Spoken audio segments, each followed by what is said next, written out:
రోజు రోజుకి గోల్డ్ రేట్లు పెరుగుతున్నాయి. తాకట్లో ఉన్న బంగారానికి వడ్డీలు పెరుగుతున్నాయని టెన్షన్ పడుతున్నారా? కొమ్మూరి గోల్డ్ వచ్చాక ఆ టెన్షనే పోయింది. కొమ్మూరి గోల్డ్. సాబాద్ నగరంలో ఆరుగురిని హత్య చేసిన వ్యక్తి రాజ్ కుమార్ దొరికేశాడా? పోలీసులు అతన్ని ఎన్కౌంటర్ చేసేశారా? ఇప్పుడు రాజ్ కుమార్ పోలీసులకి దొరికాడు. పోలీసులు అతన్ని ఎన్కౌంటర్ చేసేశారు.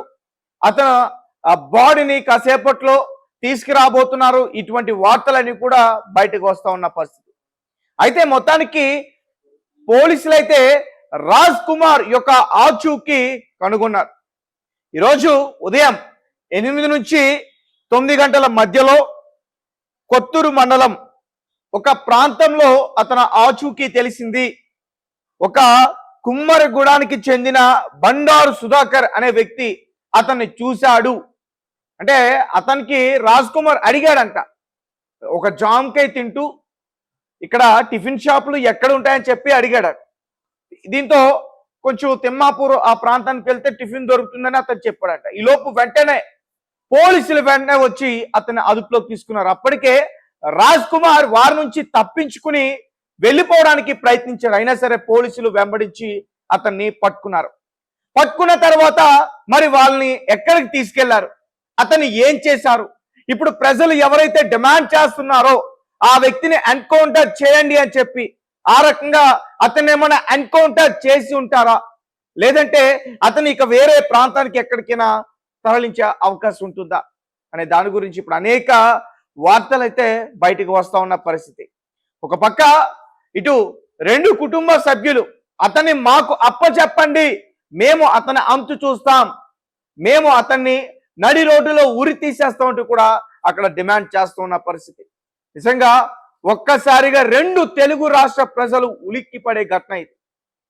ఇటు ఎవరైతే ఒక మైనర్ బాలిక ఉందో ఆ బాలికతో పాటు తల్లి నాయనమ్మ వాళ్ళిద్దరిని చంపేసి మళ్ళీ అతని భార్య, అతని 2 బిడ్డలు, చిన్నారి బిడ్డలు, ఒకరికి 3 సంవత్సరాలు, ఇంకొకరికి 2 సంవత్సరాలు, వారిని కూడా చాలా దారుణంగా గొంతు కోసి చంపేశాడు. దానికి సంబంధించిన విజువల్స్ అన్ని కూడా నేను బయటకు వచ్చాయి. ప్రతి ఒక్కరు చూసిన తర్వాత అతను దొరికితే అతన్ని జైల్లో పెట్టడమో కోర్టు చుట్టూ తిప్పడమో ఇవన్నీ కాదు, స్పాట్ లో చంపేసినట్టు కూడా నిన్న ఈ సాబాద్ నగరంలో జాతీయ రహదారి దగ్గర వారు ధర్నా కూడా కూర్చున్న పరిస్థితి. సో చూద్దాం. మొత్తానికైతే అతను ఆచూకీ తెలిసింది, పట్టుకున్నారు, ఎన్కౌంటర్ చేసేశారు అనే వార్తలు అయితే వస్తూ ఉన్నాయి. సో ఈ వ్యక్తి కొన్ని విషయాలు చెప్పాడు, ఒకసారి అవేంటనేది మనం చూసే ప్రయత్నం చేద్దాం. రానా టిఫిన్ ఏడు ఉంటుంది, టిఫిన్ ఏడు అంటే తిమ్మాపూర్ లో ఉంటా అని చెప్పిన. అయితే బండి వేరే బండి ఏం చేసిన, ఆపి వేరే బండి ఆపి ఆ బండి మీద వెళ్తుండు. అక్కడ కానిస్టేబుల్ వచ్చి ఆయన పట్టుకోగలిగాను. అక్కడ వేరే ఉరుకుతుండే బండి మీకు కూడా బండి ఆపి దుంకి వెళ్తుంది. అక్కడ అన్నమాట దుంకి వెళ్తే ఆ కానిస్టేబుల్ పట్టుకొని వెళ్ళిన. ఆయన 9 అంటే టైం వేసుకోలేదు. నువ్వు పట్టుకోలే? నేను పట్టుకోలేదు. ఆయన ఎట్లా వచ్చింది? వెహికల్ మీద వచ్చినా?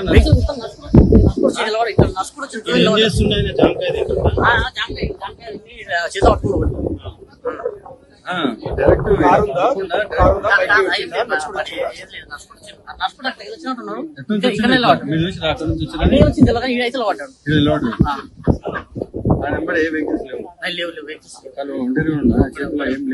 చేతిలో కూడా ఏం లేవు కదా? పారిపోతుంటే ఆయన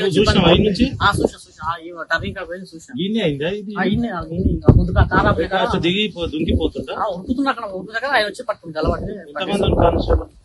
ఒకటే బైక్ పైన వేరే బైక్ మీద వచ్చిందా? బైక్ అక్కడికి బైక్ కానిస్టేబుల్ ఒకటే వచ్చింది. సో గైస్ చూశారు కదా, ఒక వ్యక్తి అయితే అతన్ని చూడడం అయితే జరిగింది. అతను పోలీసులకి పట్టించలేదు. అతను అక్కడ ఉన్నప్పుడు ఆ వ్యక్తి రాజ్ కుమార్, ఆ వ్యక్తి ఒక మాస్క్ పెట్టుకుని అతని దగ్గరికి వచ్చి అడిగాడంట, ఇక్కడ టిఫిన్ ఎక్కడ దొరుకుతుందో అని చెప్పి. ఎందుకంటే కొన్ని గంటల నుంచి పోలీసుల నుంచి తప్పించుకుని తిరుగుతున్నాడు. ఎక్కడికన్నా వెళ్తే ఖచ్చితంగా పట్టుకుంటారనే భయంతో ఇతను ఇలా నిర్మానుష్యమైన ప్రాంతాల దగ్గర చక్కర్లు కొడుతూ ఉన్నాడు.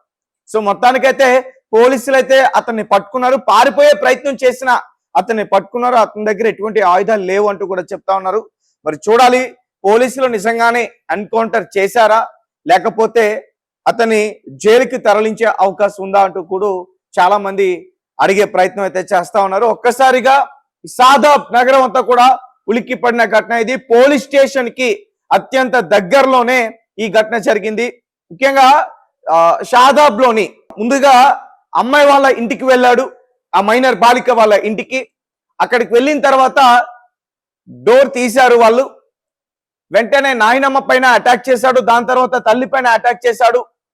వాళ్ళిద్దరు కూడా అక్కడే కుప్పకూలిపోయారు. సో దీంతో ఆ బాలికని కత్తి చూపించి బెదిరిస్తూ, మీరు సీసీటీవీ ఫుటేజ్ కూడా క్లియర్ గా చూడొచ్చు, బెదిరిస్తూ నువ్వు నాతో వస్తావా రావా, నిన్ను కూడా చంపేనా పొడిచేనా అంటూ కూడా బెదిరించాడు. దీంతో అతను ఏమైనా దాడి చేస్తాడేమో అనే భయంతో, ఆల్రెడీ దాడి చేశాడు అతను ఆమె కళ్ళ ముందే. సో దాడి చేస్తాడో ఏమో అనే భయంతో అతనితో వెళ్ళింది. అది కూడా గోడ దూకి ఇంటి ముందు నుంచి తీసుకెళ్ళా, ఎందుకంటే ఇంటి ముందు ఒక సీసీటీవీ ఫుటేజ్ ఉంది. సో పైగా ఆ స్ట్రీట్ లో కొన్ని కుక్కలు ఉన్నాయి అండ్ కొంతమంది మెలకు కూడా ఉంటారు, ఎందుకంటే 11-11:30 ఆ మధ్యలో ఇది జరిగింది కాబట్టి. సో వెనక నుంచి ఆ గోడ దూకి ఆ బాలికను భయపెట్టి తీసుకెళ్తున్న ఆ దృశ్యం మాత్రం సీసీటీవీ ఫుటేజ్ లో రికార్డ్ అయింది. దాని తర్వాత ఈ దైవాలగూడ అనే ప్రాంతం ఏదైతే ఉందో అది రాజ్ కుమార్ యొక్క సొంతూరు, అలాగే వారి భార్యది కూడా అదే ఊరు, సొంత ఊరు ఇద్దరిది కూడా. అక్కడికి ఒక ఊరి చివర ఒక పెద్ద ఖాళీ స్థలం ఉంది, ఒక చెరువు కూడా ఉంది. అక్కడ క్రికెట్ ఆడుకుంటూ ఉంటారు. సో అక్కడికి ఆ ప్రాంగణంలోకి ఆ బాలికను తీసుకెళ్లి అత్యాచారం చేసి ఆ బాలిక యొక్క పీక మొత్తం తలా మొండం వేరేంత వరకు కూడా దాన్ని కట్ చేశాడు. తర్వాత అక్కడి నుంచి మళ్ళీ ఇంటికి వెళ్ళాడు. భార్య ఇంటికి వెళ్ళి నిద్రిస్తున్న ఆ బిడ్డలు, అలాగే తలుపు తీసిన భార్య పైన అటాక్ చేశాడు. వారు ముగ్గురు కూడా స్పాట్ లోనే చనిపోవడం అయితే జరిగింది. ఇదంతా కూడా రాజ్ కుమార్ సైలెన్స్ గా చేసేసాడు, ఎవరికి ఎటువంటి అనుమానం రాకుండా సైలెన్స్ గా చేశాడు. దీని తర్వాత రాజ్ కుమార్ అతని తండ్రికి ఫోన్ చేసి వీళ్ళందరినీ చంపేశా, నేను కూడా చచ్చిపోతున్నా అంటూ కూడా ఫోన్ చేసి చెప్పాడు. ఆ తండ్రి పోలీసులకు వెంటనే ఇన్ఫార్మ్ అయితే చేశాడు. దాని తర్వాత పోలీసులు వెంటనే అతన్ని పట్టుకోవడానికి 10 బృందాలుగా ఏర్పడి గాలింపు చర్యలు చేపట్టారు. ఇక షాబాద్ లోని ఆ పోలీసులు అయితే మాత్రం వెంటనే హుటాహుటిన ఎక్కడైతే హత్య జరిగాయో ఆ ప్రాంతాలకు వెళ్ళి ఆ బాడీస్ ని తీసుకుని వెంటనే పోస్ట్ మార్టానికి పంపించే ప్రయత్నం అయితే చేశారు. సో ఇదంతా కూడా రాజ్ కుమార్ ఎందుకు చేశాడంటే, రాజ్ కుమార్ ఒక కామ పిశాచి. సో రాజ్ కుమార్ అనే వ్యక్తి ఒక పెద్ద కామ పిశాచి. రాజ్ కుమార్ వైఫ్ అతనికనే 5 సంవత్సరాలు పెద్దది. అయినా సరే ఆ ఊర్లో వారితో కొట్లాడి, వారి కుటుంబ సభ్యులతో కొట్లాడి ఆ మహిళను పెళ్లి చేసుకున్నాడు. దాని తర్వాత 2 బిడ్డలు జన్మించారు. దీంతో సరిగ్గా అక్కడ ఉండడం లేదని చెప్పి షాబాద్ దగ్గరికి వెళ్ళిపోయారు. సో అక్కడికి వెళ్ళిన తర్వాత అక్కడ ఇల్లు కట్టుకున్నారు, బానే ఉంది. ఆ ఇంటి పక్కనే ఈ మైనర్ బాలిక వాళ్ళ ఇల్లు కూడా.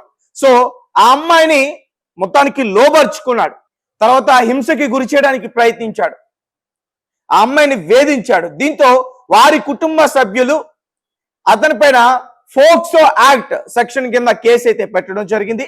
పోలీసులు అరెస్ట్ చేశామని చెప్తున్నారు, దాని తర్వాత మళ్ళీ బెయిల్ ఇచ్చామంటూ కూడా చెప్తున్నారు.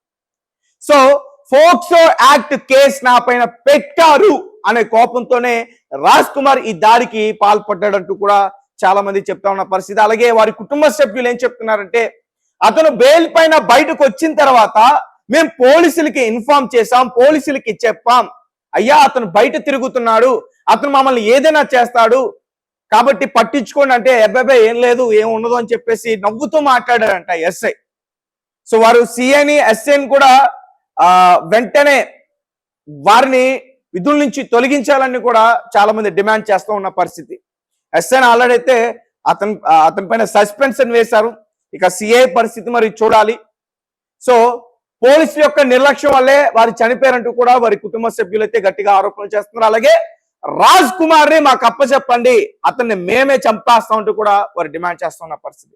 ఇది రాజ్ కుమార్ కి సంబంధించి ఆ 6 హత్యలకు సంబంధించిన అప్డేట్.